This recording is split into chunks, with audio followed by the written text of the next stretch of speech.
esta mañana y les invito a que abran al Salmo 39. Ya de paso agradecer también a Santiago, a Santi y a Silvio por los himnos esta mañana. Se notó que reflejaba el bosquejo, el tema, el pasaje que les pasé. De esperar en el Señor, de buscar al Señor y confiar que Él nos ayudará en las pruebas, en las dificultades. Bueno, el Salmo 39, hermanos, es un salmo que comunica mucho de lo que estuvimos cantando ya. Salmo 39 es un salmo de lamento, ¿sí? Y les invito a escuchar a medida que leo el pasaje primero, después empezamos a exponerlo, ¿sí? Salmo 39. Al músico principal, a Jedutún, salmo de David. Yo dije, atenderé a mis caminos para no pecar con mi lengua. Guardaré mi boca con freno, en tanto que el impío esté delante de mí. Enmudecí con silencio, me callé aún respecto de lo bueno, y se agravó mi dolor. Se enardeció mi corazón dentro de mí, en mi meditación se encendió fuego, y así proferí con mi lengua. Hazme saber, Jehová, mi fin, y cuánta sea la medida de mis días. Sepa yo cuán frágil soy. He aquí diste a mis días término corto, y mi edad es como nada delante de ti. Ciertamente es completa vanidad todo hombre que vive. Selah. Ciertamente como una sombra es el hombre. Ciertamente en vano se afana, amontona riquezas y no sabe quién las recogerá. Y ahora, Señor, ¿qué esperaré? Mi esperanza está en ti. Líbrame de todas mis transgresiones. No me pongas por escarnio del insensato. Enmudecí y no abrí mi boca, porque tú lo hiciste. Quita de sobre mí tu plaga.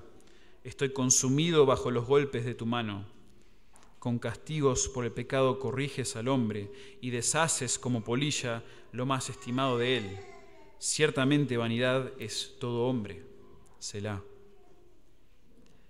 Oye mi oración, oh Jehová, y escucha mi clamor. No calles ante mis lágrimas, porque forastero soy para ti, y advenedizo como todos mis padres. Déjame y tomaré fuerzas antes que vaya y perezca. Como les comenté, hermanos, este es un salmo de lamento. Es un salmo que algunos consideran en los salmos, hay tantas maneras de categorizarlos. Pero algunos dicen que hay salmos que nos orientan, salmos de orientación. Por ejemplo, el Salmo 1, que nos orienta a cuál es la vida que Dios bendice. ¿Sí? Si yo camino según la ley de Jehová y medito en ella, bueno, eso me orienta. Y hay muchos salmos así. Pero también los que estudian los salmos dicen, hay salmos de desorientación, donde el salmista sabe la verdad, sabe cómo ser orientado por Dios, pero por momentos no se siente orientado, está desorientado. Los impíos que no aman a Dios y no siguen a Dios, les va bien. Y a él que ama a Dios y medita en la palabra no le va bien, está desorientado. Y luego de desorientarse y luego de haber salmos de desorientación, dicen los autores, dicen los escritores, hay salmos de reorientación, donde haber pasado esos momentos difíciles donde no entiendo por qué Dios permite estas cosas, bueno, el salmista vuelve a buscar a Dios, vuelve a decir, Dios, reoriéntame, ayúdame a volver a tus caminos, a confiar en ti. Bueno, el salmo de lamento podría ser un salmo de desorientación. Y uno dice, ¿por qué? ¿Por qué salmos así? ¿Por qué es que la Biblia tiene salmos, tiene expresiones donde los autores están pero sufriendo, doloridos y expresan ese dolor a Dios? Bueno, hermanos, yo pienso que los salmos, y no solo yo, sino muchos, nos ayudan a entender cómo responder ante las dificultades de la vida, por ejemplo. Son un ejemplo para nosotros de cómo adorar a Dios, pero también de cómo sufrir ante Dios, cómo buscar a Dios aun cuando las cosas no parecen tener sentido, no son lógicas las situaciones que estamos pasando. Y yo soy primero de decir, hermanos, que nos cuesta. A mí me cuesta saber cómo responder ante las dificultades de la vida. Me cuesta. Sean pruebas, sean consecuencias de mi pecado. Nos cuesta a todos recibirlas, soportarlas, tratarlas como Dios dice. Porque si somos honestos, hermanos, yo creo que típicamente respondemos nosotros primero con angustia y quizás con queja. Nos viene la dificultad, nos viene la prueba y hasta a veces la consecuencia de nuestro propio pecado y no lo queremos recibir. Y ahí viene la queja. Ahí empezamos. Nos angustiamos, nos quejamos. O quizás algunos, en vez de quejarse externamente, lo bloquean. Quizás otros somos aquellos que bloqueamos esas dificultades, esas circunstancias. No queremos tratar con eso, no queremos lidiar con las pruebas. Y nos viene una dificultad y dice, no, acá esto lo esquivo a toda costa, lo escondo en mi mente y sigo adelante con esto otro, porque si no voy a quedar por el piso, me voy a quedar clavado en un pozo y no voy a servir de nada. Y yo creo que la mayoría de ustedes saben cuál es la respuesta ante las dificultades, saben cuál es la respuesta ante la prueba. La respuesta es tenemos que confiar en Dios, ¿no? Eso es la respuesta. Y yo creo que es cierto, aunque no nos guste a veces esa respuesta, aunque nos puede sonar a veces simplista, ¿no? Que estés sufriendo, te acercás a un hermano, una querida hermana que querés mucho, y le compartís toda tu dificultad, toda tu prueba, la angustia que estás pasando, y te dice, bueno, tenés que confiar más en Dios. Lo querés matar. Suena simplista, ¿no? Suena hasta insensible quizás. Es la respuesta. Pero interesante, hermanos, que ante la dificultad y en esta trayectoria que tenemos nosotros muchas veces de buscar a Dios, de buscar confiar en Dios, podemos aprender también, hermanos, a lamentarnos correctamente, a lamentarnos bíblicamente, como dice Dios en su palabra. La Biblia, hermanos, nos enseña que es posible y hasta a veces necesario lamentarnos ante las dificultades de la vida de una manera correcta. Eso es el pasaje de hoy, hermanos. El pasaje de hoy es un ejemplo de cómo hacer eso bíblicamente. Es un salmo de lamento. Y muchos de ustedes dicen, bueno, ¿qué es eso? ¿Qué es el lamento? Que es una palabra que no se usa tanto. Un comentarista, un estudioso de estos salmos lo define así. Me gusta mucho, escuchen esto. Daniel Estes se llama este autor. Dice, los salmos de lamento, de lamentación, abordan la crisis cuando la fe es puesta a prueba, y escuchen esto, en el intervalo entre la promesa y el cumplimiento. A veces nuestra fe, hermanos, a ver, si somos hombres y mujeres de fe, no es que nuestra fe siempre está así. No es que siempre estamos en una recta o creciendo esa fe constantemente. A veces hay sub y bajas en nuestra fe de confianza en el Señor. Bueno, en el intervalo entre la promesa que sabemos que es verdad y el cumplimiento de esa promesa, a veces ocurren, dice este autor, estos gritos del corazón. Gritos del corazón.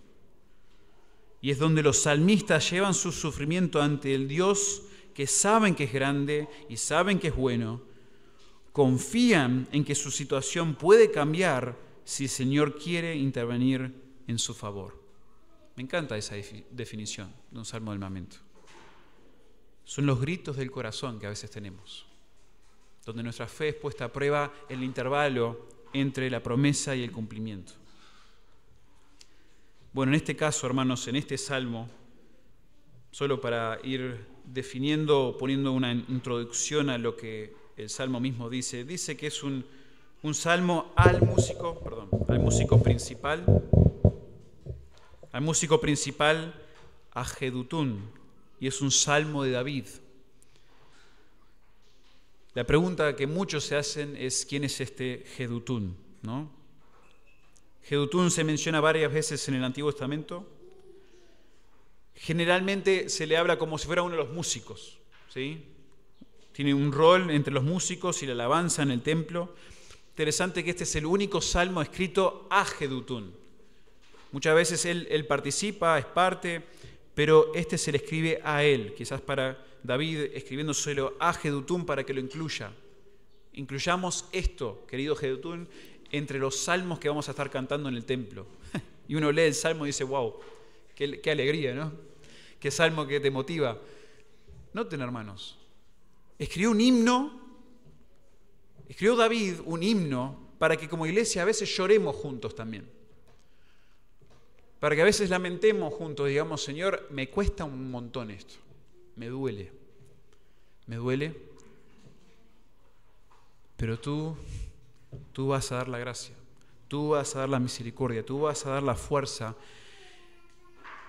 y lamentarnos, sí, de manera buscando la confianza en el Señor, sí, buscando centrarnos en el Señor como nos va a llevar este salmo, pero también, hermanos, de manera realista, no como escondiendo el hecho de que nos cuesta algo, no escondiendo o no corriendo de las pruebas, no quejándonos ante las pruebas, sino de manera realista diciendo, Dios, esto me cuesta, ayúdame a tener la perspectiva correcta, ayúdame en definitiva a confiar en ti. Entonces, hermanos, en este pasaje, todo este salmo, vamos a ver cómo el salmista se lamenta ante las dificultades y el sufrimiento, pero de manera sabia, centrada y realista. De manera sabia, lamentándose de manera sabia, centrada en Dios, vamos a ver, pero también realista. Vamos a básicamente responder cómo podemos nosotros lamentarnos bíblicamente. Y este pasaje nos va a dar los componentes de un lamento bíblico, ¿sí? No es la única manera de lamentarnos ante las pruebas o las dificultades, pero es un ejemplo hermoso, hermanos, del cual podemos aprender mucho. Entonces ahí con sus Biblias en mano, empecemos, hermanos, ahora a exponer este pasaje. Y en los primeros 2 versículos del Salmo 39 vemos la respuesta sabia del lamento. Para aquellos que estén tomando notas, la respuesta sabia del lamento. Les leo nuevamente, dice, yo dije, atenderé a mis caminos para no pecar con mi lengua. Guardaré mi boca con freno, en tanto que el impío esté delante de mí. Enmudecí con silencio, me callé aún respecto de lo bueno, y se agravó mi dolor. El Salmo comienza, hermanos, aquí con casi como un monólogo de parte de David, sin audiencia. Muy interesante que este Salmo comienza no con una invocación, porque generalmente los salmos del lamento comienzan con el salmista gritándole, rogándole a Dios algo, invocando a Dios, Señor, sálvame, Señor, libérame. Generalmente comienzan así. Pero eso no ocurre en este salmo hasta el versículo 4. Entonces es interesante, no solamente que el autor no lo haga aquí, que no empiece con la invocación, sino es muy interesante con qué lo reemplazó. El salmista comienza este salmo de lamento con una resolución frente a las pruebas. Y noten lo que dice ahí el salmista. Está convencido de que debe guardar su lengua y las palabras que salen de su boca. Noten los verbos allí. Dice, yo dije, atenderé a mis caminos para no pecar con mi lengua. Guardaré mi boca con freno. No sé si tienen ahí ustedes la Reina Valera o la Biblia de las Américas, no sé cuál usan. En la Reina Valera no refleja esto, pero tanto atenderé como guardaré son el mismo verbo en el original. Ambos quiere decir guardar. Guardaré mis caminos, guardaré mi boca con mordaza. El salmista, de manera muy interesante, otra vez, esto es un lamento, se está lamentando ante Dios, empieza con una convicción interna frente a la lucha. Tiene una convicción en medio de esta lucha interna que él está teniendo. Y reflejado en estos verbos, está luchando el salmista internamente con las pruebas y el sufrimiento que le ha tocado. Pero está, hermanos, resuelto a no decir o comunicar externamente más de lo debido. No dice por qué. ¿Por qué comienza así? ¿Por qué el salmista comienza con esta convicción, con esta resolución de guardar su boca, de guardar su lengua? Noten lo que dice el texto. Porque podría fácilmente deshonrar a Dios. Para no pecar con mi lengua, dice, o en tanto el impío esté delante de mí. Podría comunicar una necedad ante los demás. Podría pecar, deshonrar a Dios, o podría comunicar una necedad ante los demás. Y por eso el salmista ejerce aquí dominio propio. Esto es tremendo, hermanos, tremendo. Guardaré, dice el salmista, mi boca con freno. O sea, se frena el salmista aquí de decir cosas que serían pecaminosas y necias. Luego en el versículo 2, el salmista comunica esta misma respuesta, esta misma reacción inicial de su lamento, pero con otras palabras y desde otro ángulo. Noten que versículo 1, hermanos, si prestamos atención, dice, o sea, revela la lucha del salmista de manera interna. Él está resuelto a no pecar, restringe las palabras de su boca. Pero en el versículo 2 es casi como una filmación, ¿no? Cuando vemos la filmación o vemos una película, la cámara por momentos parece que se enfoca en algo muy personal, muy íntimo de la persona y se ve la figura de la persona pensando y de repente hace otra perspectiva, otro ángulo, y es lo que ocurre aquí. En vez de nosotros entender lo que está pasando internamente el salmista, se nos ve desde afuera el salmista. Y noten el versículo 2, dice, enmudecí con silencio, me callé aún respecto de lo bueno. En el versículo 2 nos comunica la misma idea, pero viéndolo desde afuera. Ya no la lucha interna, sino la imagen externa de un salmista enmudecido, silencioso, callado. ¿En qué sentido? En el sentido, hermanos, de no expresar a los demás la agonía que ha resultado de estas pruebas, de este sufrimiento. Hay aquí en el versículo 2, solo para darles un poco de explicación técnica, hay un versículo ahí que dice, me callé aún respecto de lo bueno. En el original es difícil traducir esta palabra, esta frase. Callé aún respecto a lo bueno. Porque no aparecen todas esas palabras en el texto original que vemos aquí en la traducción. Pero lo más probable es que el salmista está tan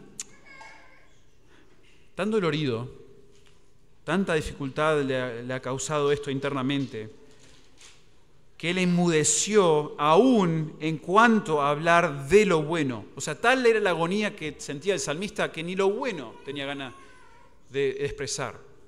Se había ganado su equipo, era fan, no sé, de Boca o de River, no le importaba ni Boca ni River. O sea, no, ni eso le daba gozo, no quería ni hablar ni de eso, porque estaba tan mal en su sufrimiento interior.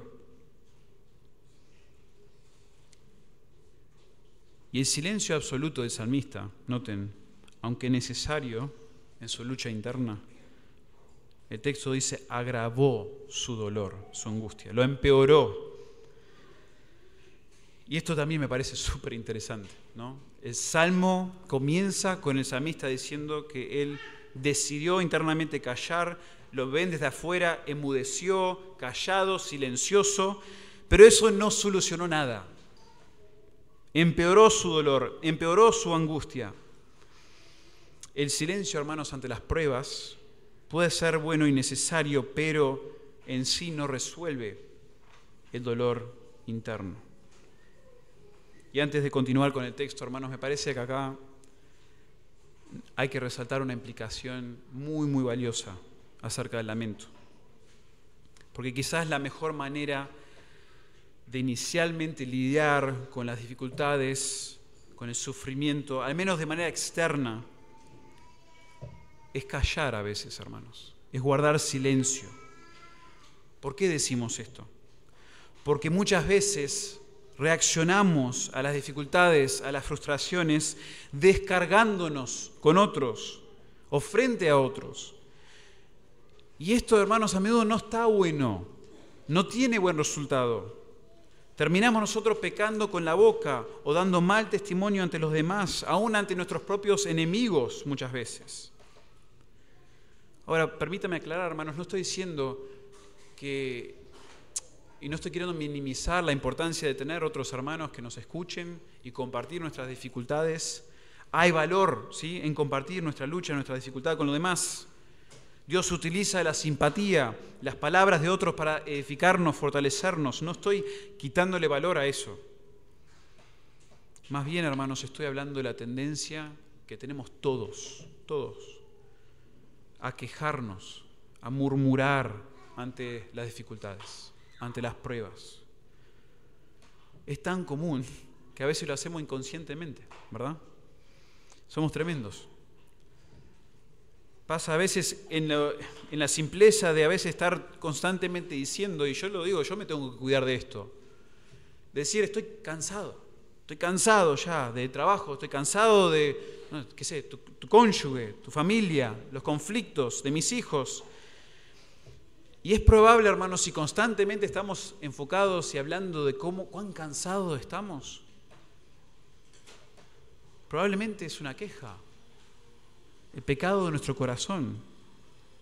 Ojo, con todo esto, hermanos, no estoy diciendo que esto es algo irregular. Todos tenemos esta lucha, todos tenemos esta tendencia.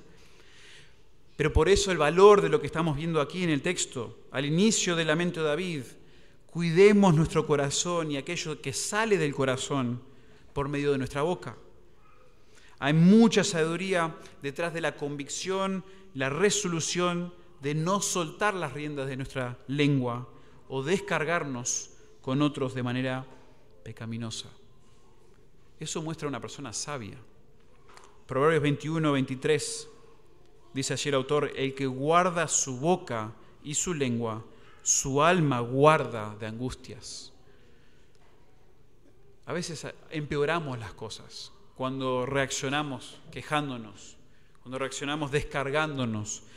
Muchas veces, como lo mencioné, terminamos lastimando hasta nuestro propio testimonio. El predicador conocido Spurgeon dijo, en tiempos de enfermedad u otros problemas, debemos velar contra los pecados peculiares de tales pruebas, especialmente contra la murmuración y la queja. Tremendo eso. A mí esto, hermanos, me es de mucho valor. Me es muy valioso estudiar la palabra y ver un ejemplo así. David, no es que pasó un mes, no nos dice bien cuál es la historia detrás de todo esto, pero sabemos que David sufrió muchas angustias, muchas dificultades, muchas consecuencias de su pecado. Y David, ante la dificultad que presentó su pecado, dice acá en este salmo, desde el inicio, decidí guardar mi boca, guardar mi corazón, callarme, porque sé que podría pecar, sé que podría quejarme, sé que podría reaccionar de una manera incorrecta y no está bien. Es sabio, hermanos, responder, lamentarnos así, comenzar con una resolución de no pecar con nuestra boca. Continuando en el texto, versículos 3 y 4, primeros versículos 2 vimos primero la respuesta sabia del lamento. Ahora veamos la dirección adecuada del lamento, versículos 3 y 4. Dice el versículo 3, se enardeció mi corazón dentro de mí, en mi meditación se encendió fuego y así proferí con mi lengua. En el versículo 3 vemos algo notable en cuanto al dolor, en cuanto a la agonía del salmista. Todo comenzó con esta lucha interna, luego se reflejó en un silencio externo, versículo 2, pero finalmente en el versículo 3 empeoró a tal punto la angustia del corazón del salmista que su corazón llegó a un punto de ebullición. Es como que empezó a hervir el corazón del salmista. Llegó a su punto de combustión, está por explotar. Porque noten las palabras que usa allí el versículo 3, enardeció, encendió, usa la palabra fuego. O sea, al meditar en su lucha, en sus dificultades, está resultando dentro de David esto una tortura. Internamente siente que se está torturando el salmista. Y la intensidad de su dolor interno, y hasta quizás físico, fue tal que ya no pudo contenerlo en silencio, ya tenía que expresarlo. Pero la clave aquí, hermanos, y yo sé que todo esto es como que es interesante porque es casi como si nos está describiendo una secuencia donde está por explotar el salmista, ¿no? Parece un volcán. Eternamente está por explotar. Pero la clave aquí es cómo de repente, versículo 3 al 4 cambia. Y es a quién se dirigió el salmista. La dirección adecuada, por eso decimos en estos dos versículos, porque él se dirigió a Dios. Al abrir la boca, al proferir, dice el texto, con su lengua, se dirigió a Jehová. Se dirigió, en el original, a Yahvé. Y esto es extremadamente valioso. No se quejó con los demás. La solución no fue descargarse con otras personas o con algún profesional. En su lamento, el salmista dirigió sus palabras de dolor, de angustia y aún, digamos, su queja, de cierta manera, a Dios. Hermanos, por más que tengamos amigos, hermanos, hermanas hermosas, hermosos y hermosas que nos quieren mucho, en definitiva, nuestra expresión y la comunicación acerca de la angustia debe llegar a los oídos de Dios. A Dios tenemos que dirigirnos. Yo no quiero ser insensible en cuanto al sufrimiento, pero a veces, hermanos, a veces lo que más nos preocupa es que otros se enteren de nuestra situación. Queremos recibir la mayor cantidad de simpatía posible, hasta somos tremendos, comenzamos a ofender cuando ciertos hermanos, ciertas hermanas no nos han contactado en medio de nuestra dificultad. Y ni hablar si es un pastor o un líder. En esa iglesia el pastor no me llama, no me habla, no me viene a buscar cuando lo estoy pasando mal. ¿Saben qué, hermanos? Tengan cuidado con eso.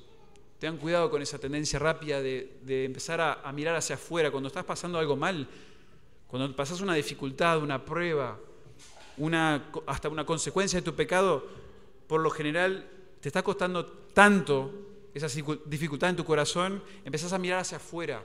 ¿Y qué están haciendo los demás para ayudarme? Y buscar culpar a otros. Cuidado con eso. El lamento genuino, lo que más te preocupa si estás sufriendo, si entendés que estás sufriendo y Dios ha permitido ese sufrimiento, es mirar hacia Dios, es dirigirte hacia Dios. Gracias a Él tenemos hermanos, tenemos hermanas, tenemos pastores que nos ayuden. Pero lo que más necesitamos es que esos hermanos y hermanas y pastores y líderes nos apunten a Dios. Ahí es donde tiene que dirigirse el lamento. La dirección adecuada de nuestro lamento debe ser hacia Dios. Versículos 4 y 5 ahora nos dan una lección evidente del lamento. Versículos 4 y 5, la lección evidente del lamento. Y aquí nos encontramos con el primer ruego del Salmo. Es como que, por lo general, los que leen los Salmos y los judíos que lo hubieran leído inicialmente y ahora nosotros, la iglesia, hubieran esperado que el ruego, la invocación sea desde el comienzo, bien al principio, pero recién ahora llega. ¿Y saben qué?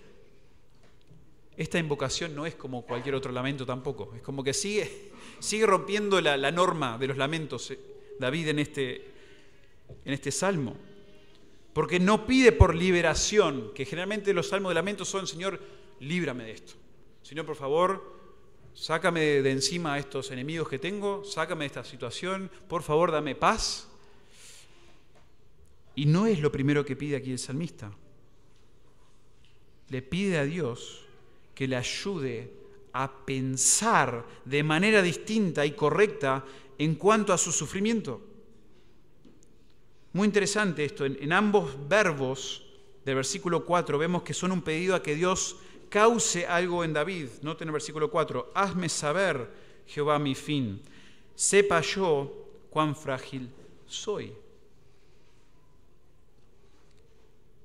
El salmista le está pidiendo a Dios: por favor, ayúdame con esto. Ayúdame a pensar correctamente. Y si está pidiendo de esta manera, hermanos, implica que esto no le resulta fácil al salmista, no le resulta fácil a David.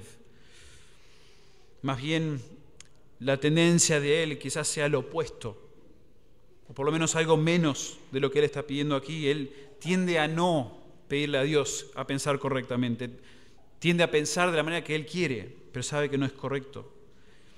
Y al considerar, hermanos, el contenido de la petición aquí, nos damos cuenta que nuestra tendencia también no es a pensar apropiadamente en cuanto a nuestra fragilidad, nuestra transitoriedad. Más bien vivimos como si nada difícil nos debería pasar. Pero eso no es, hermanos, la perspectiva bíblica.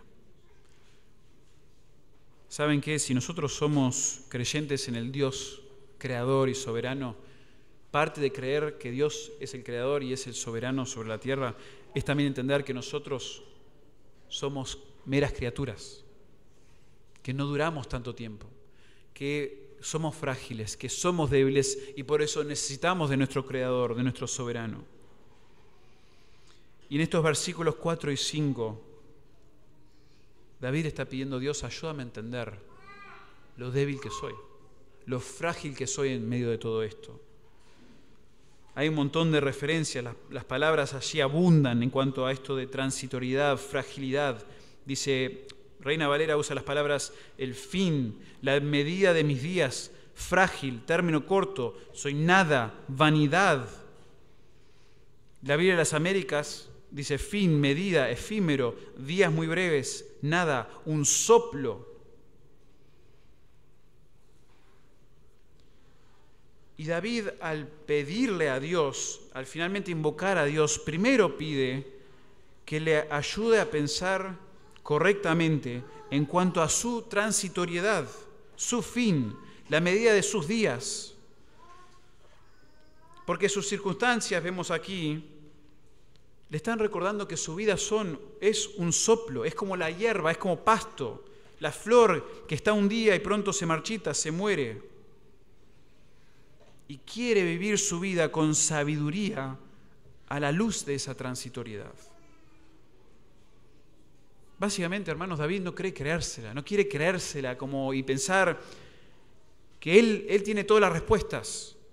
Y no quiere sutilmente olvidarse de Dios. Eso es lo que nos ocurre muchas veces. Sino quiere vivir en dependencia de su Creador, vivir para su Creador.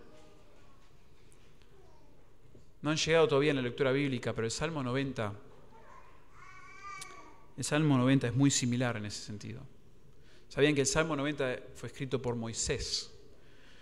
Y Moisés se encuentra en un momento cuando escribe ese Salmo donde ya mucha de la generación que él había sacado de Egipto ha muerto.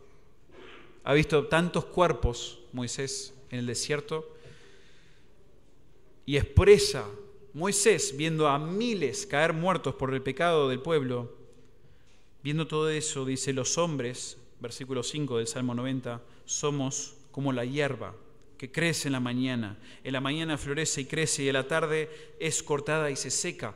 Nuestras vidas como seres humanos son como el pasto, son como una flor, no dura nada.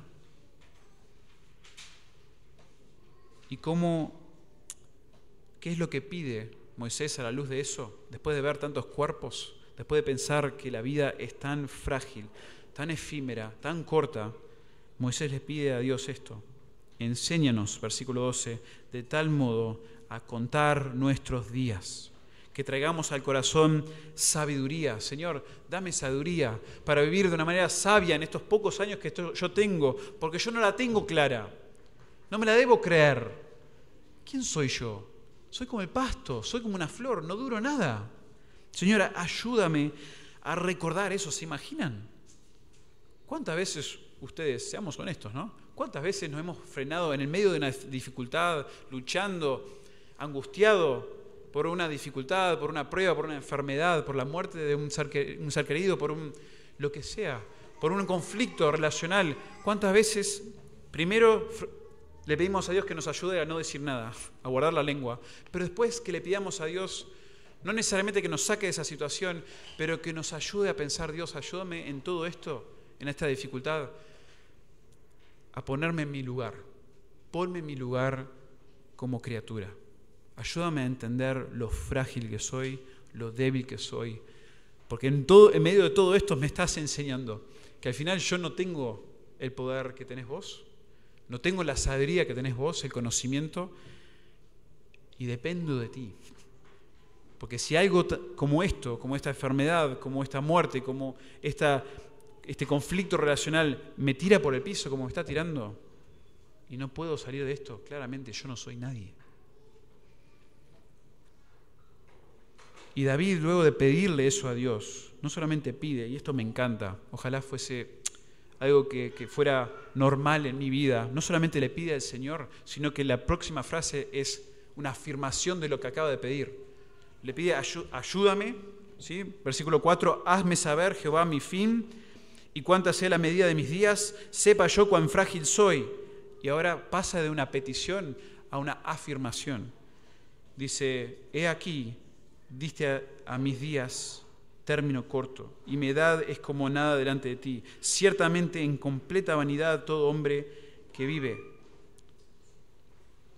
Qué lindo, hermanos, que no solo le pidamos a Dios que nos ayude, sino que también afirmemos ante Él las verdades y los principios que marcan nuestra existencia y nuestra realidad de cada día.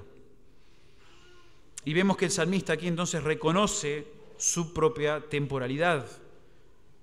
Dice en una expresión muy interesante en cuanto a sus días, son de término corto, dice la Reina Valera, o son muy breves, dice la Biblia de las Américas. Pero en original, David dice, los días míos son como el palmo. Un palmo en los tiempos antiguos eran 4 dedos de medida. Se usaba como la medida más corta en lo que era la construcción y demás. Un palmo era la medida más corta, 4 dedos. Y como aclara la siguiente frase, sus días, su edad era prácticamente nada ante el Señor. Mis días son nada. Entonces, aparte de afirmar, aparte de pedir en cuanto a que Dios le ayude a David a entender bien cuán temporal es su vida, también afirma otra lección muy importante en todo esto y en el lamento, la vanidad de todo hombre.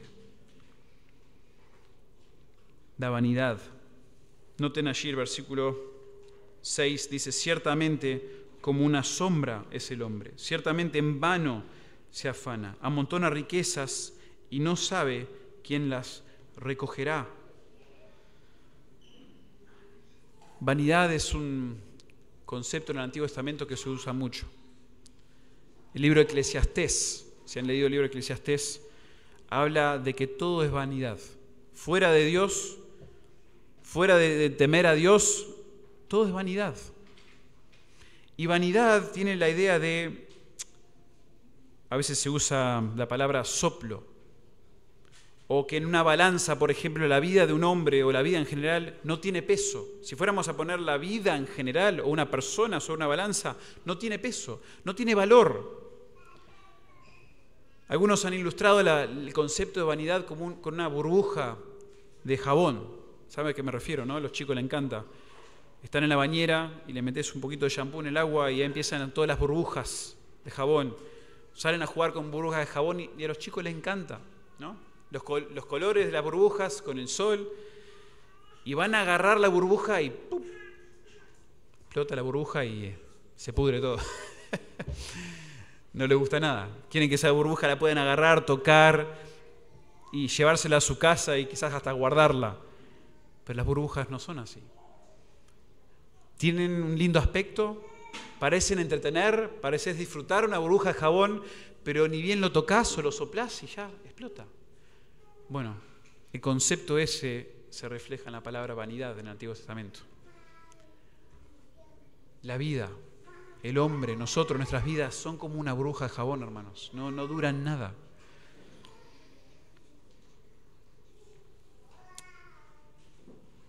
Así es todo hombre, así son sus días. El Salmo 62, un poco más adelante, dice, por cierto, vanidad son los hijos de los hombres, mentira los hijos de varón, pesándolos a todos igualmente en la balanza, será menos que nada.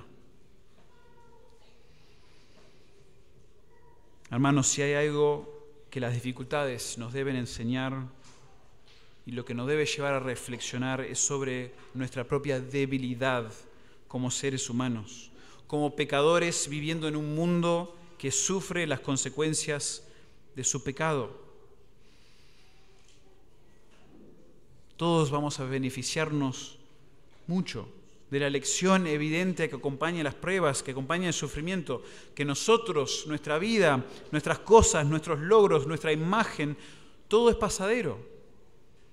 Y todo es muchísimo menos importante de lo que nosotros pensamos. Hermanos, en definitiva, nosotros somos pequeñas criaturas de un gran Creador. Nada más, pequeñas criaturas de un gran Creador. El verdadero valor lo tiene Dios. Y todo lo que viene de Dios es lo que da valor. Entonces, temer a Dios y su palabra es sabiduría. Lo demás, en definitiva, es vanidad.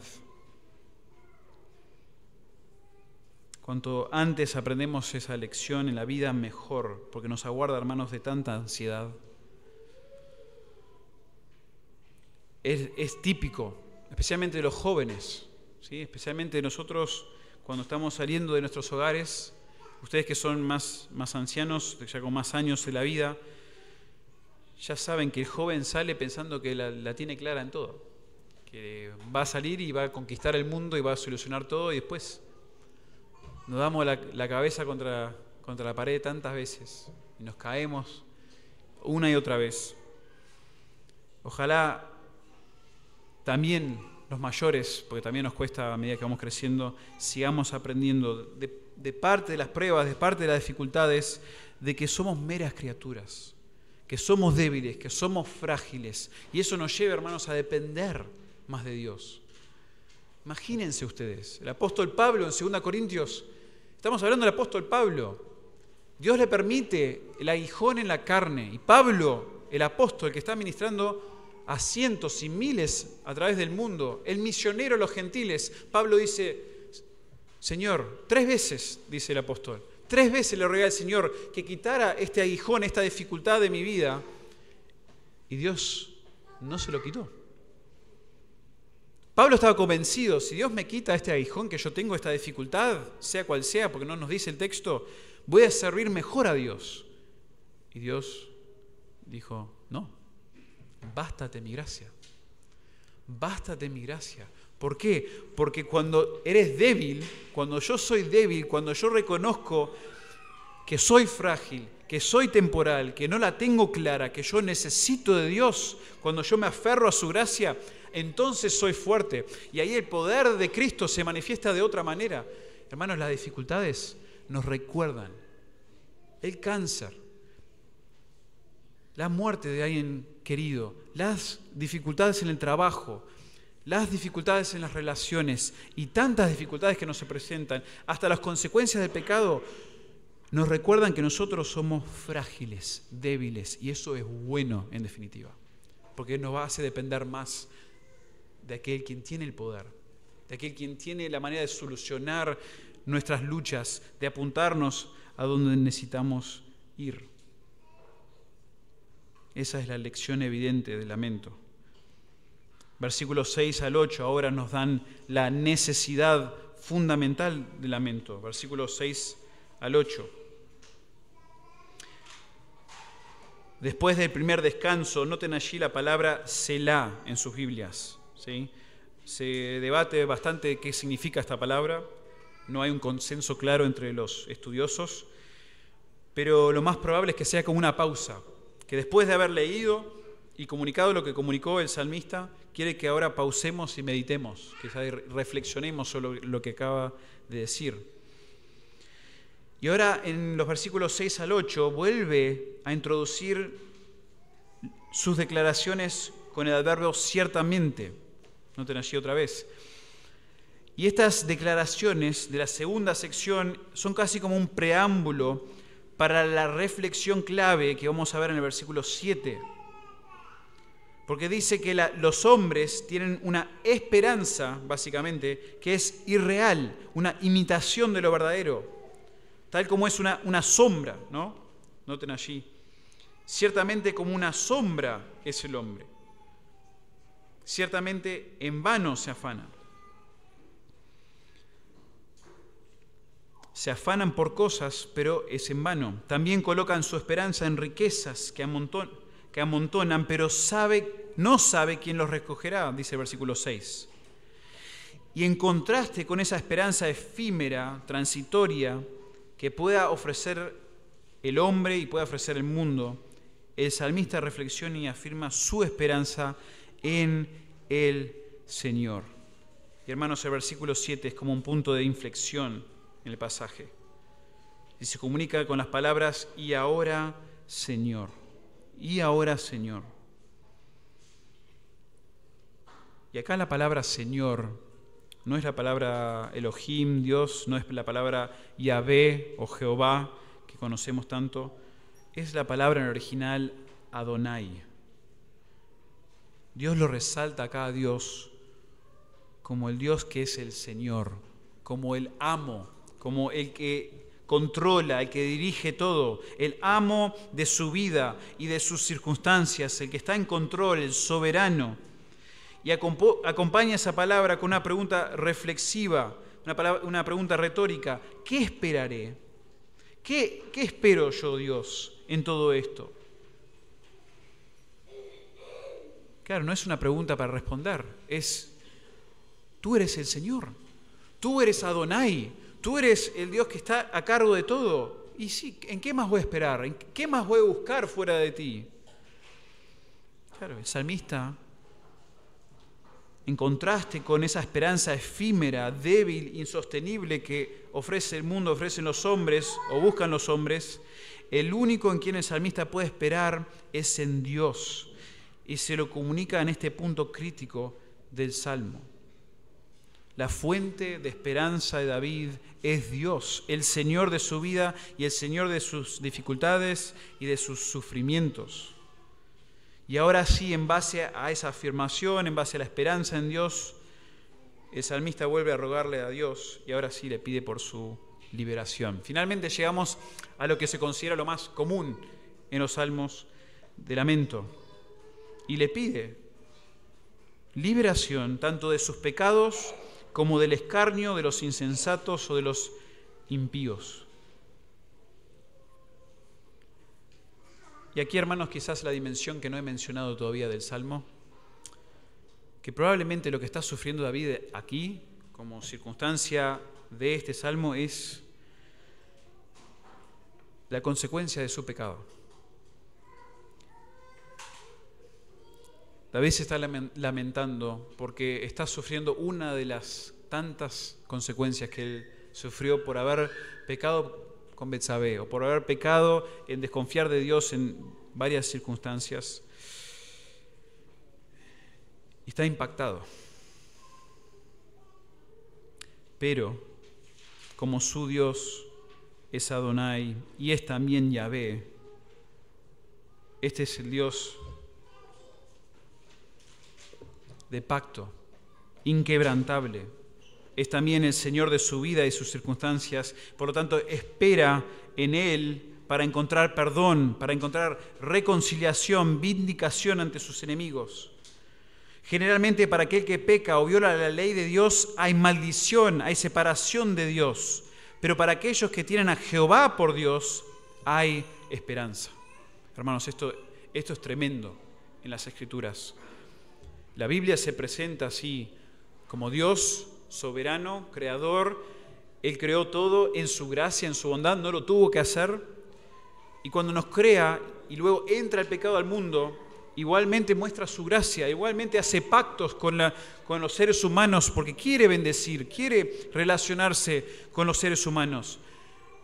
Pero necesitas estar dispuesto a someterte, a obedecer a este Creador, obedecer a este soberano. Y cuando no obedeces hay consecuencias, hay maldición. Cuando obedeces hay bendición. Pero otra cosa que vemos en las Escrituras, para aquel que aman a Dios, para aquel que busca a Dios en arrepentimiento, Dios siempre extiende misericordia, extiende gracia. Y en base a esa gracia que Dios tiene para con él, aquí el salmista ruega que Dios le libre de todas sus transgresiones y no me pongas por escarnio del insensato. Nuestro lamento, hermanos, nunca será correcto si no encuentra esperanza en Dios. Esta es la necesidad fundamental ante las dificultades, ante las consecuencias aún de nuestro propio pecado. Un lamento, hermanos, puede comunicar mucha tristeza. Puede ser una oración de tremenda destreza, pero en algún momento necesita encontrar y abrazar la esperanza en Dios y en sus promesas. No podés realmente lamentarte ante Dios y estar todo el tiempo solo llorando y gritándole a Dios y diciendo: Dios, libérame, sácame de esto. No, como vemos en el Salmo aquí, busca esa esperanza en Dios, de que si realmente estás llorando ante el Dios creador, el Dios que quiere relacionarse contigo, busca su gracia, busca su perdón, busca enfocarte en la esperanza que Él da, porque hay esperanza, aún en las circunstancias más adversas. Entonces, luego de ver allí la necesidad fundamental del lamento, vemos ahora en versículos 9 al 11 el reconocimiento definitivo del lamento. Y esto es impactante. Dijimos recién que el Señor fue la fuente de esperanza del salmista. Pero luego de exaltar eso, en un momento clave del Salmo, el salmista ahora vuelve a meditar sobre el hecho de que él enmudeció, dice el versículo 9, enmudecí, no abrí mi boca. O sea, resalta ese silencio externo que vimos en los primeros versículos, pero ahora no es que empieza a elaborarlo, sino que ahora dice por qué. Ahora responde por qué él enmudeció. Y enmudeció, noten hermanos, esto es tremendo, porque el Señor fue quien lo angustió. En los versículos anteriores, el Señor fue la fuente de esperanza, pero ahora el salmista reconoce y afirma que el Señor también es la fuente definitiva aún de su angustia y de su lamento. Enmudecí, no abrí mi boca. ¿Por qué? Porque tú lo hiciste. Obviamente, si esto, como el contexto parece determinar por las frases que vemos aquí, si esto es David lamentándose por las consecuencias de su pecado, obviamente Dios estaba detrás disciplinando a David.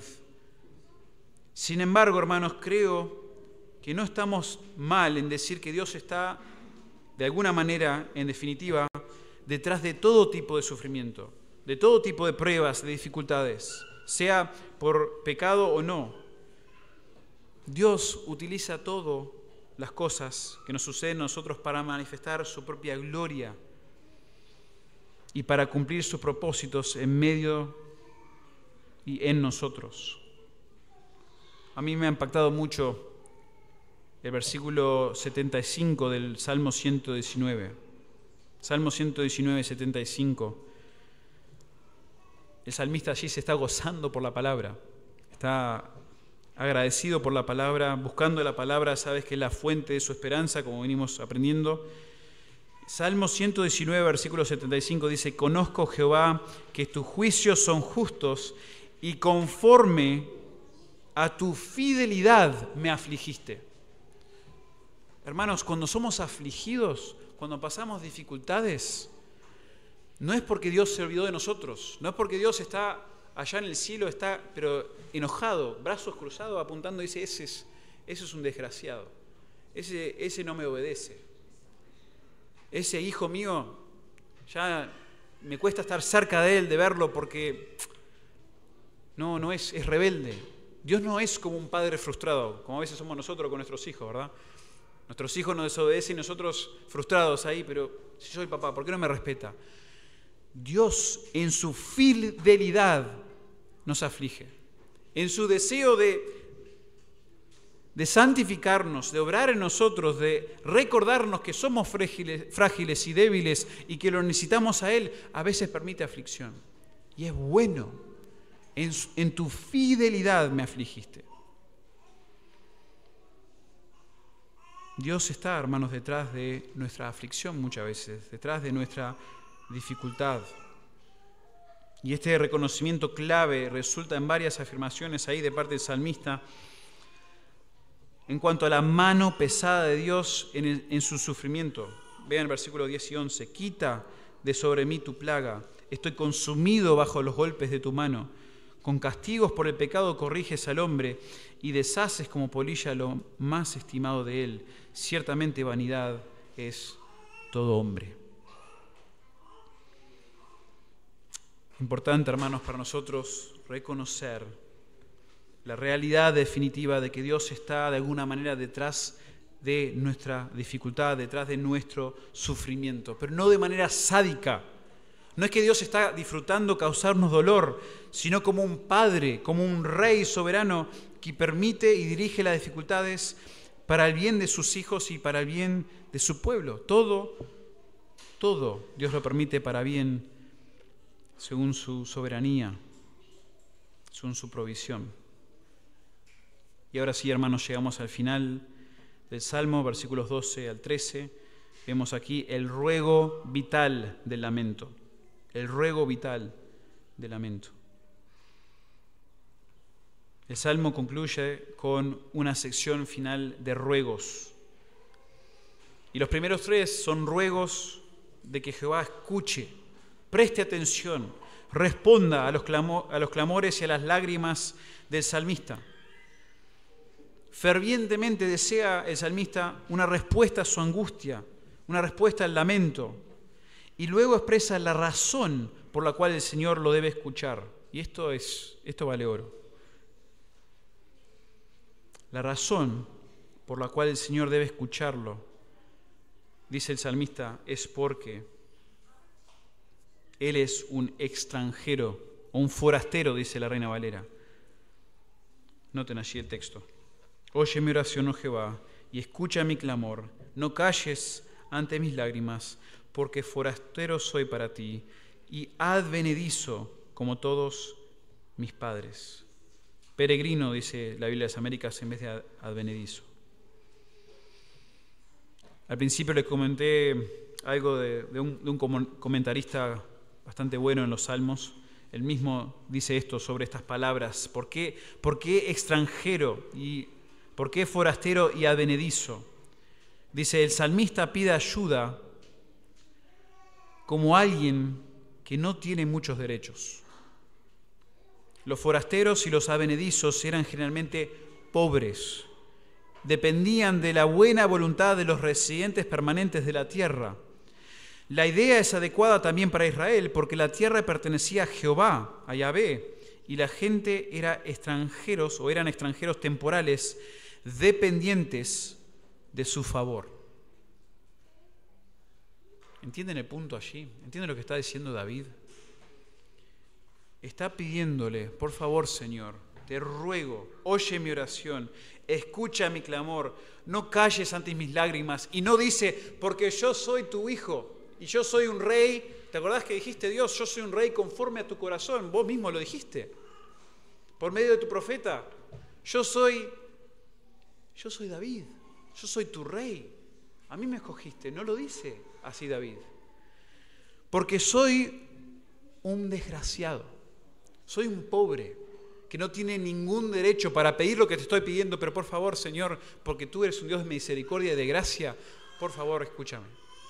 No lo merezco, no tengo ningún derecho, pero por favor, escucha mi ruego. Algo parecido vemos en Primera de Crónicas, David mismo.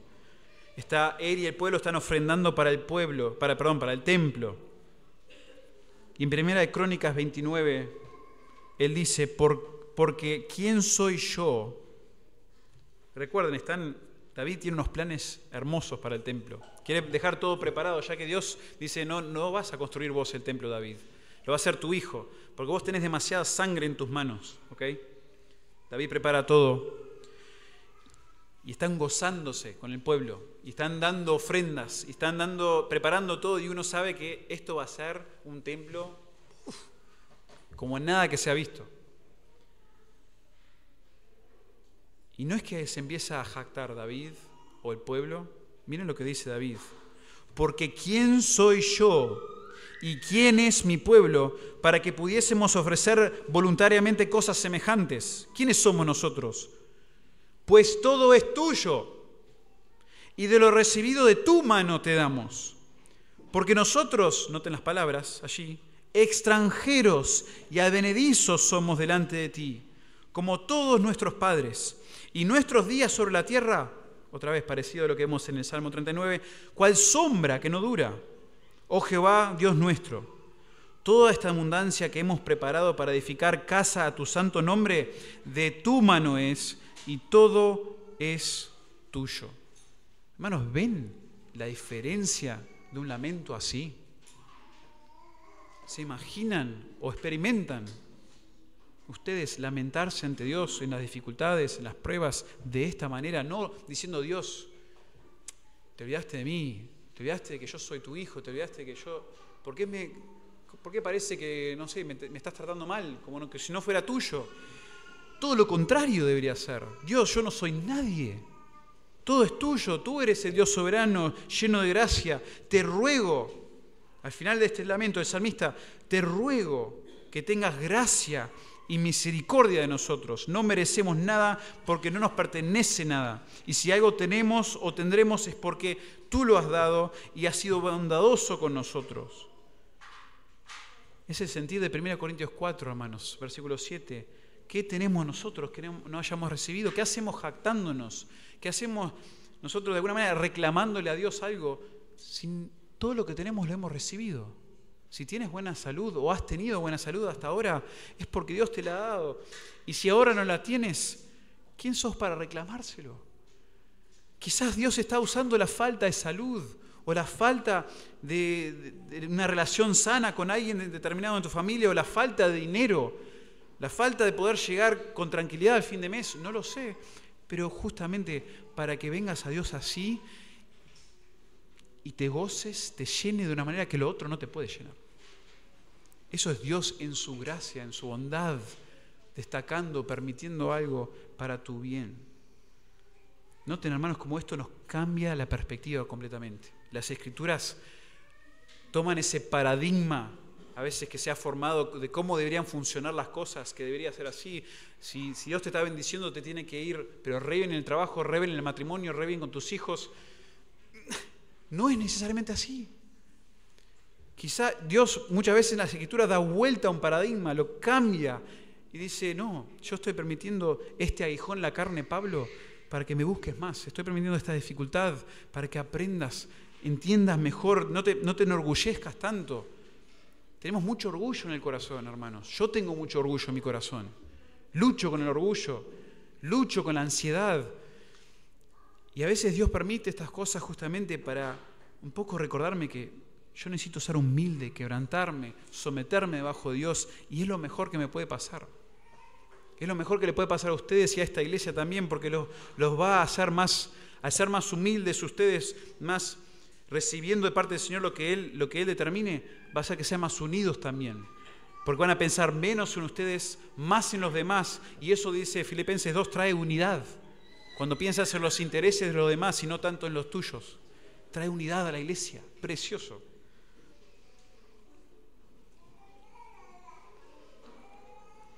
Pero en todos estos ruegos con los cuales concluye el salmista, el más curioso es el último. Todavía a los estudiosos lo deja un poquito perplejos. ¿Qué hace esto acá? ¿Qué hace el versículo 13 en este salmo?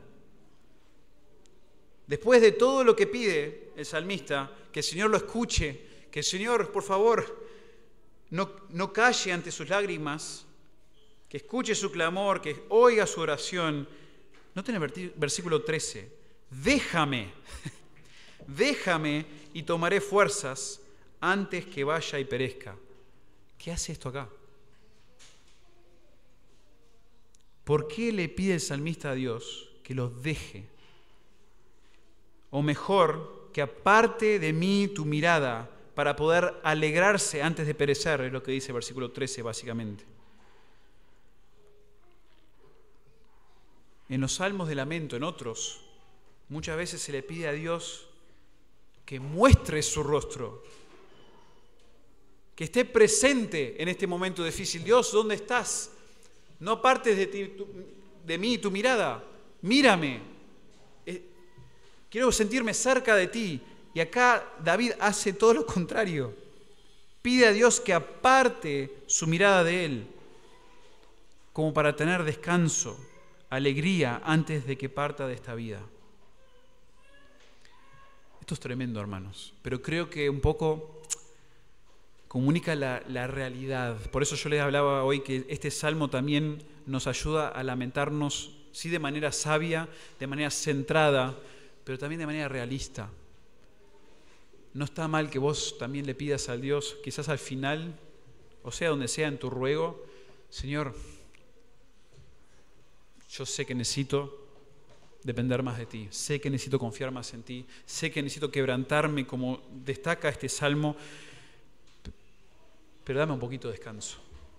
Es como que se abre su corazón aquí un poquito el salmista, y sea por su pecado o por la agonía de su sufrimiento, pide a Dios que en su gracia le dé descanso de este sufrimiento.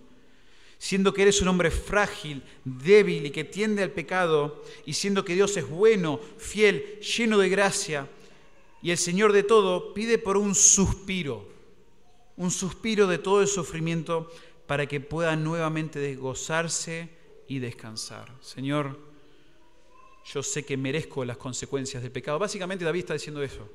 Yo merezco lo que me está pasando. Yo merezco que esté sufriendo porque caí, porque no te honré, te deshonré. Yo merezco todo lo que me está pasando y lo necesito. Pero Señor, me duele, me cuesta, dame un poquito de suspiro, dame un descanso. No es que, ojo, no está David acá pidiendo Dios, quita toda mi dificultad de mi vida. No está diciendo eso acá. Está diciendo brevemente, Señor, esa mirada que en este momento la estás usando para disciplinarme en tu amor, que me duele, la necesito. Voltea la mirada un ratito, porque estoy agotado.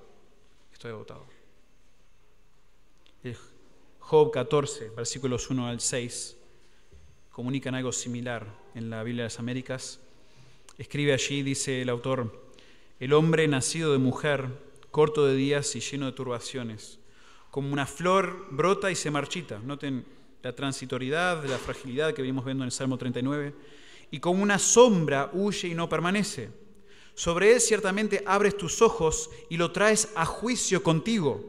Noten como la mirada del Señor ahí es de juicio, es de disciplina. ¿Quién hará algo limpio de lo inmundo? Nadie.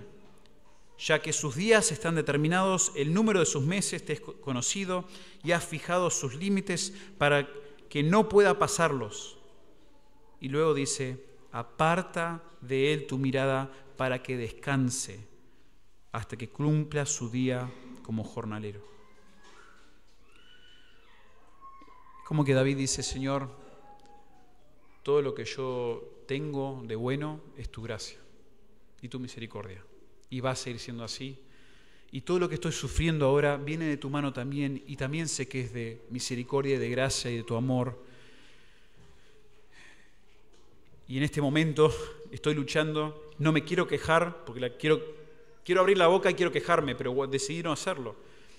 Y ayúdame a pensar bien como tengo que pensar, y en este momento de fragilidad, de debilidad, Señor, te pido que antes de morir, que apartes la mirada por un momento, para que pueda finalmente descansar. A veces, hermanos, pensamos que tenemos que hablar con Dios como si tuviéramos que estar en este nivel espiritual allá arriba.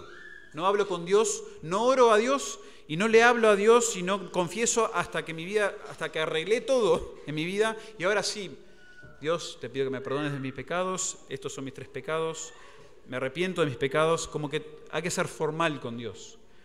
Hermanos, los salmos nos animan ante las dificultades, ante las pruebas, a volcar nuestro corazón hacia Dios. Y nos da modelos de cómo hacerlo. Y debemos estar centrados en Dios y debemos ser sabios, pedir lo que nos dé sabiduría y que aprendamos de lo que nos está permitiendo, pero seamos honestos también, lo que nos cuesta, en volcárselo a Él primeramente, dirigido hacia Él. Eso es precioso, eso es deseado aún por Dios, se nos anima a hacerlo. Hermanos, a mí me anima un montón que Dios me pastoree de esta manera. Me anima un montón. Me pastorea tan bien que hasta me enseña y me ayuda a lamentarme correctamente. Es correcto y es hasta necesario que lo hagamos, hermanos, ante las dificultades. Pero este pasaje nos anima a hacerlo sabiamente, sin pecar con nuestra boca, dirigido hacia Dios, aprendiendo la lección de nuestra fragilidad y nuestra transitoriedad, lamentarnos con esperanza viva en nuestro Señor, lamentándonos sabiendo que Él lo ha permitido y lo está usando, y lamentándonos rogando en definitiva por su gracia y por su misericordia. Y concluyo brevemente con esto. Si estás aquí y escuchas todo esto y piensas, wow, yo nunca en mi vida me he lamentado ante Dios de esa manera. Nunca. Probablemente no lo has conocido todavía. Probablemente no eres todavía un verdadero creyente. ¿Por qué? Porque una persona entra a una relación con Dios o con el Dios de la Biblia lamentándose. Uno entra a esa relación con este Dios creador que describe la Biblia, el Dios soberano, lamentándose, pero no primordialmente por las circunstancias que he permitido, no por las angustias que tengo, no por las dificultades, no como Dios me lamento porque me diste esta familia, esta esposa, esta situación, no, sino lamentándote por tu pecado atroz que te separa de este Dios santo y justo de las Escrituras. Y querida persona que estás aquí, si estás en duda de eso, si estás en duda si conoces a Dios o no, nosotros, el Señor Jesús mismo enseñó en un momento a las personas que lo estaban escuchando y a sus discípulos, les dijo, la persona que es justificada ante Dios no es como dice en Lucas 18, él lo describe con una parábola, no es aquella persona que se para ante Dios y ora a Dios, ¿no? Ya que estamos hablando de lamentación, como una oración, no es aquel como el fariseo que se paró ante Dios y oró mirando hacia arriba diciendo, Dios, doy gracias que no soy ladrón, no soy pecador, de que hago todas estas cosas por ti y no soy como ese tipo que está al lado mío, que es un pecador, que engaña a la gente, como ese publicano, no soy como él, yo hago todo esto por ti, Dios. Jesús dice, esa persona no fue justificada, no volvió a su casa justificada, orando de esa manera. El que volvió a su casa justificado es la otra persona, fue el desgraciado a quien apuntaba el publicano, porque de repente cambia la oración del fariseo al publicano, y el publicano, dice el texto allí, dice que no quería ni alzar los ojos al cielo, se mantuvo lejos de los demás, no quiso alzar los ojos al cielo y se golpeaba el pecho, dice el texto. O sea, se estaba lamentando tremendamente ante Dios y le ruega a Dios, le dice, Dios, sé propicio a mí, pecador. Señor, yo no me merezco nada, yo merezco que me juzgues, yo merezco que me mandes al infierno por mi pecado. Yo lo sé, yo lo veo que ante ti, Dios santo, perfecto, justo, yo merezco por mi pecado ser condenado para siempre, pero Señor, te ruego acá de rodillas, ni te puedo mirar, ten misericordia de mí, ten piedad, sé propicio a mí en tu gracia. Si te place tener favor conmigo, por favor, perdóname. ¿Y saben qué? La persona que se acerca así a Dios por medio del Evangelio, por medio de Jesucristo, el Hijo de Dios, quien vino a este mundo siendo Dios, dejó su cercanía eterna con su Padre para venir, tomar la forma de hombre, ser un ser humano y estar entre pecadores, pecadores que lo maltrataron, que lo llevaron hasta la muerte y morir en nuestro lugar. Murió por esos enemigos, murió por esos malvados que lo odiaban, murió allí en la cruz y al morir tomó su lugar. Murió por los pecados de esos enemigos, por aquellos que creerían, por aquellos que se fueran a arrepentir de sus pecados para que puedan tener vida. Hermanos, querido oyente, si no te has lamentado así ante Dios, quebrantado por tu pecado, rogándole a Dios misericordia por medio de lo que hizo Cristo, no has conocido a Cristo. Y te invito a que lo hagas, te ruego que lo hagas.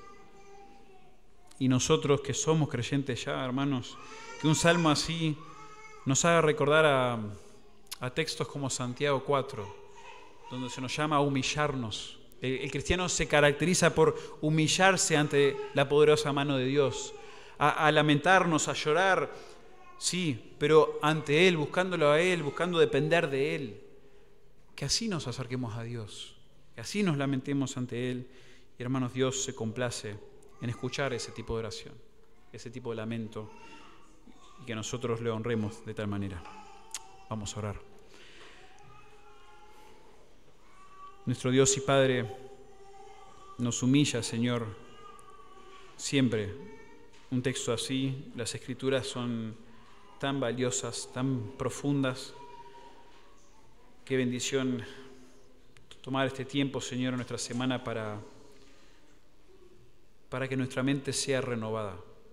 Entendemos que antes de venir a ti, nuestras mentes, se dedicaban a pensar lo incorrecto, de manera egoísta, enfocadas en nosotros, y pensar de cosas tan vanas. Pero, Señor, tú nos has dado la capacidad en Cristo de tener una mente renovada, y nos llamas a renovar nuestras mentes. Y qué precioso, Padre, esta mañana ahora ser renovados nuestro entendimiento por un salmo como este, precioso, que nos anima a ir ante ti, Señor, con todas nuestras dificultades, a dirigirnos a ti, a pedirte sabiduría, a pedirte que nos ayudes a centrarnos, a pensar correctamente, pero también, Señor, a orar ante ti con honestidad, con transparencia, siendo realistas en cuanto a cómo estamos ante ti, cómo está realmente nuestra condición espiritual. Si estamos luchando con leer la palabra, si estamos luchando con gozarnos en lo que nos has permitido en la vida, de comunicártelo, de buscarte, de buscar tu sabiduría, buscar tu verdad. Y bueno, Señor, hoy venimos ante ti como hombres y mujeres frágiles que necesitan de tu palabra, necesitan de tu confort, tu consuelo, de tu bendición y de tu guía. Bendícenos, cuídanos, guárdanos, Señor, guíanos con tu palabra, y te damos gracias por Cristo, nuestro Salvador y nuestro Señor, y es en su nombre que oramos. Amén.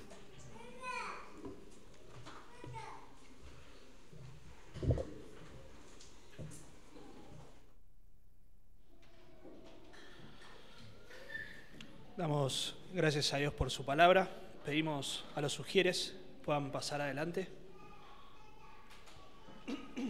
Vamos a tener el tiempo de ofrendas, vamos a orar por ello. Oramos. Padre, te damos gracias por tu palabra, te damos gracias, Señor, por estar atento a nuestras oraciones, Señor. Gracias porque tu palabra nos enseña no solamente que vamos a sufrir aflicción, vamos a pasar por pruebas, también nos enseña